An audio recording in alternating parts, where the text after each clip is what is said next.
তো ওই সরকারের কালা এক জায়গা থেকে দ্বিতীয় জায়গা সফর করছে, সঙ্গে মুরিদগণ আছে। এক মুরিদ तड़पिए सामने আসলো, हुजूर मेरे गरीब खाना में भी थोड़ा सा कदम रख दीजिए जोर मुस्वा।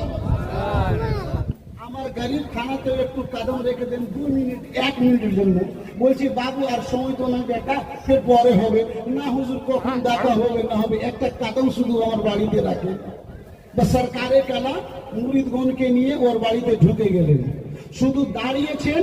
বলছে বাবু 1 মিনিট হয়ে গেল, তাড়াতাড়ি বলো কি করছো?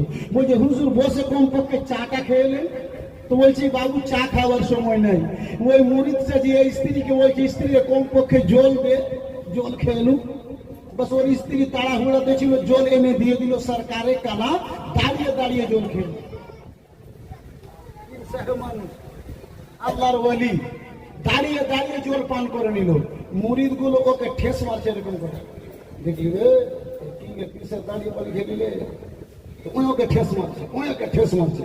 বলছে সরকারে কালা হুয়া क्या বেটা, কি হয়েছে বলো তো? বলছে হুজুর কিছু নাই কিছু নাই। বলছে বলো তো কি হয়েছে? বলছে হুজুর আপনি দাঁড়িয়ে দাঁড়িয়ে পানি পান করে নিলেন, যেটা শরীয়তে মানা ছিল যে পানি বসে পান করতে হবে। বলছে কি বেটা ये पानी টিউবওয়েল का पानी नहीं था, ये পানিটা জমজমের ছিল। জোরে বলুন সুবহানাল্লাহ।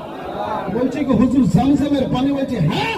তখন ওই মুরিদটা নিজের স্ত্রীকে বলছে স্ত্রী রে তুই পানি কুণ্ঠে কর দিলি। বলছে তাড়াহুড়াতে ছিলাম তো পানি পেরোনো তো কি করবো, জমজমের পানি রাখা ছিল ওইটাই উঠিয়ে দিয়ে দিল। জোরে বলুন।